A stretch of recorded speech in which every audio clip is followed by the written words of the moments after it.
Nada me separa desse amor, nada vai tirar Jesus de mim. Todo sofrimento acabou, caminhando eu vou com Jesus até o fim. Sei que muito vou me alegrar por ter esse caminho a seguir. Confesso que eu não vou deixar e que nada vai tirar esse amor que existe em mim. Confesso que eu não vou deixar e que nada vai tirar esse amor que existe em mim. Eu andava pelas ruas da cidade, procurando essa tal felicidade. Pelos bares eu vivi. A visita à Charneca. Charneca é um sítio que tem aqui no município de Vazia Alegre. Eu não sei bem a distância daqui lá, mas imagino que deve ser 15 quilômetros, no máximo 20 quilômetros. Lá havia um cidadão chamado Emílio, que era doutor, conhecido como doutor, desses doutor do mar, doutor raizeiro, doutor prático. E esse homem tinha uma fama muito grande e meu pai acreditava muito nele. Então, uma das filhas do Rogino adoeceu e meu pai resolveu levá-lo lá na Charneca para se consultar com o doutor Emílio. E um dia ele madrugou, saiu daqui muito cedo para ir à Charneca. E chegou lá cedo, assim em torno de 8h30 ou 9 horas da manhã. Mas teve a surpresa, quando chegou lá, disseram: olha, o doutor Emílio saiu, ele foi não sei onde, eu acho que ele tinha ido em Vazia Alegre, e só chega lá para 12 horas, 12h30, 1h, mas ele vem. Então meu pai, que já estava lá, pensou em esperar, mas não podia esperar lá na própria casa do doutor, porque ficar na casa do doutor também já era demais, né? Ele olhou para lá e para cá e viu nas proximidades uma casa grande, com alpendre, e ele pensou assim: eu vou ver se eu arranjo um lugar, ao menos para eu ficar ali na sombra, até passar o tempo, esperar a chegada do doutor. E ele contava que chegou lá, bateu palma, saiu uma mulher. A porta era daquele tipo antigo, que era cortado no meio, então abria a parte de cima e ficava a de baixo.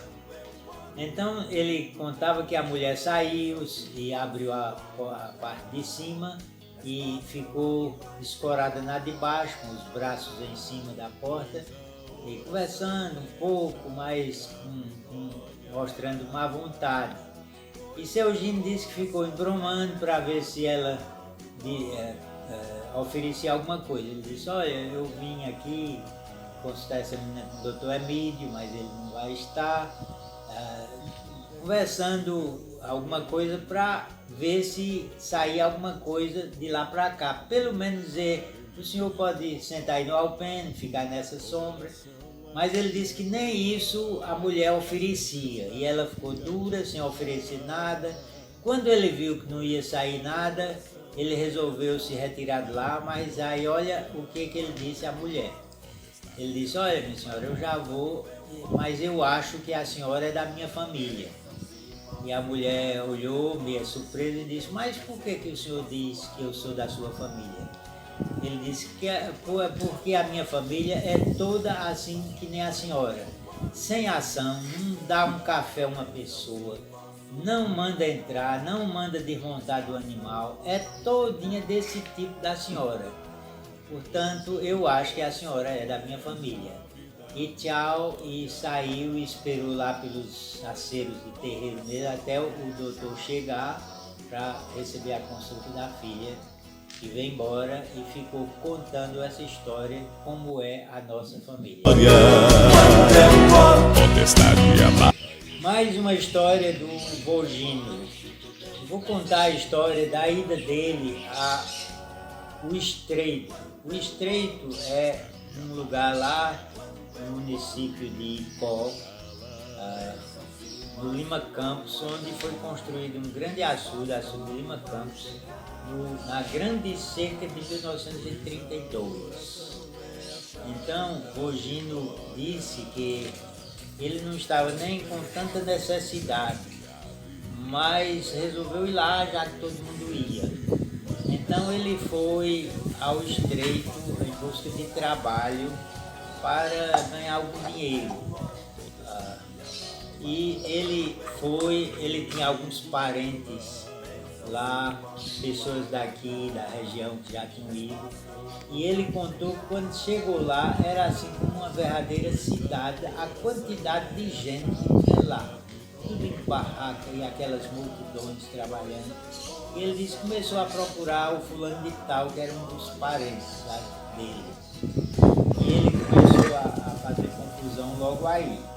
Ele disse que procurando fulano, ele deu o nome e tudo e não encontrava. Mas aí uma pessoa perguntou, o que é que ele faz aqui? Qual é o emprego dele? Meu pai disse assim, o emprego dele aqui é capar galinha. Então, disse que isso pegou lá e quando descobriram o homem, então começaram a chamar o homem de capador de galinha e dava todo tipo de confusão.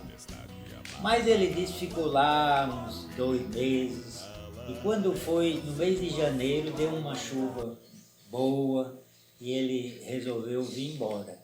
Ele disse que procurou o feitor e disse, olha, eu vou embora, começou a chover e tal, queria a minha conta aí. E ele disse que o feitor disse, não vá não, essa chuva não é inverno. Ele disse o feitor, olha feitor, eu sou rico, eu tenho lá milho e feijão e tal. Ele disse que o feitor olhou para ele e disse, você tem muita fome.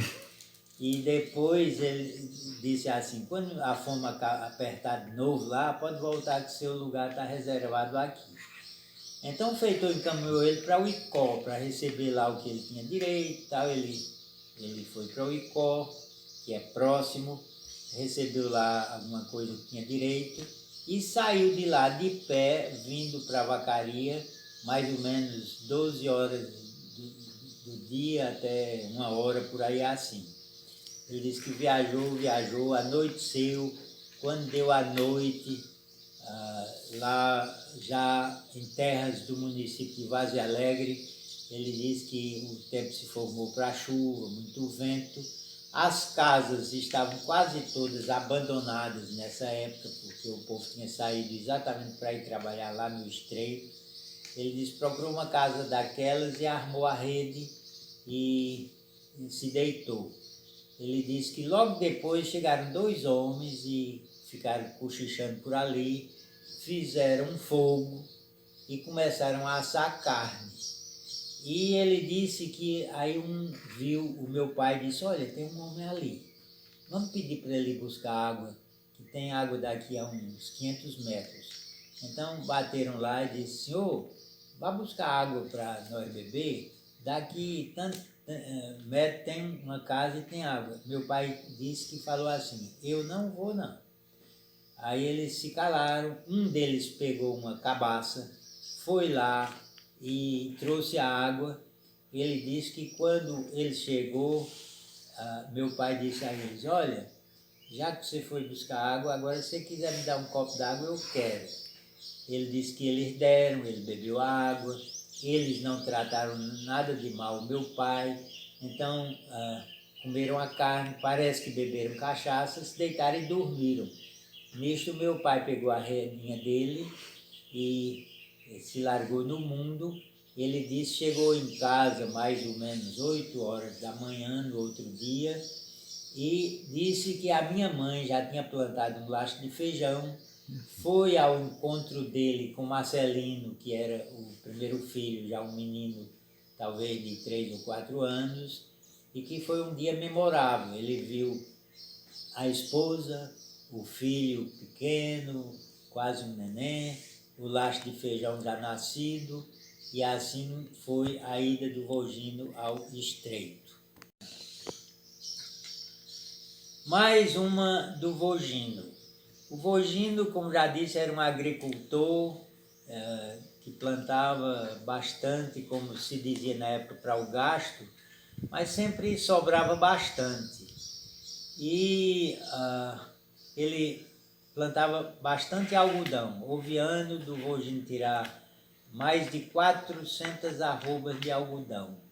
Isso era feito principalmente por ele, pelos braços dele e pelos filhos. Ele pouco pagava a gente de fora.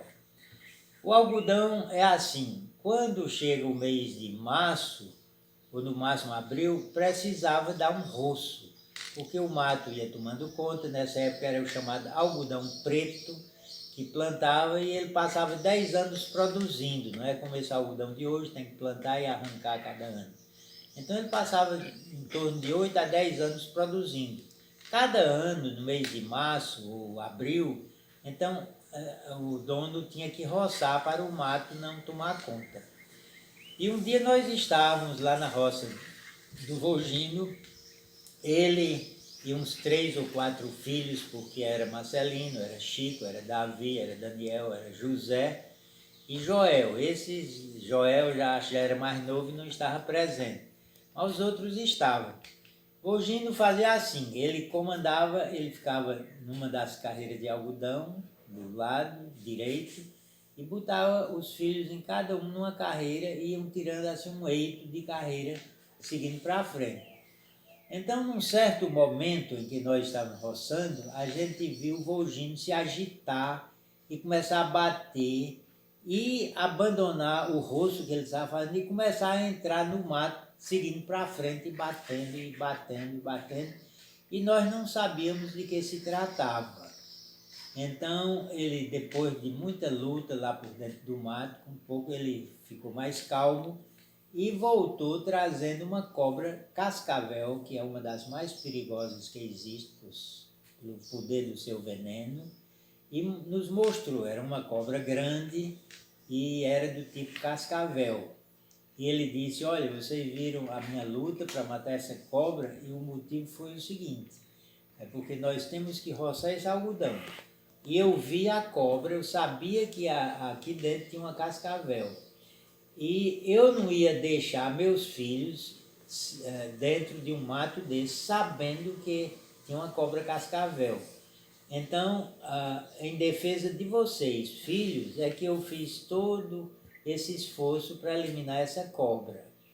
Ele disse, pode até ter outras, mas eu não vi, eu não sei. Então, eu aceito vocês trabalharem porque eu não sei se tem cobra, mas se eu sabendo que tem, como eu tinha visto essa, eu não ia deixar meus filhos arriscarem a vida.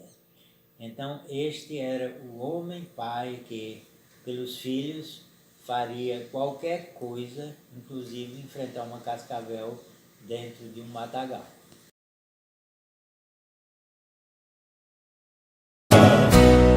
Oração é buscar sustento, oração é agradecimento, oração não é só pedir, é gratidão também.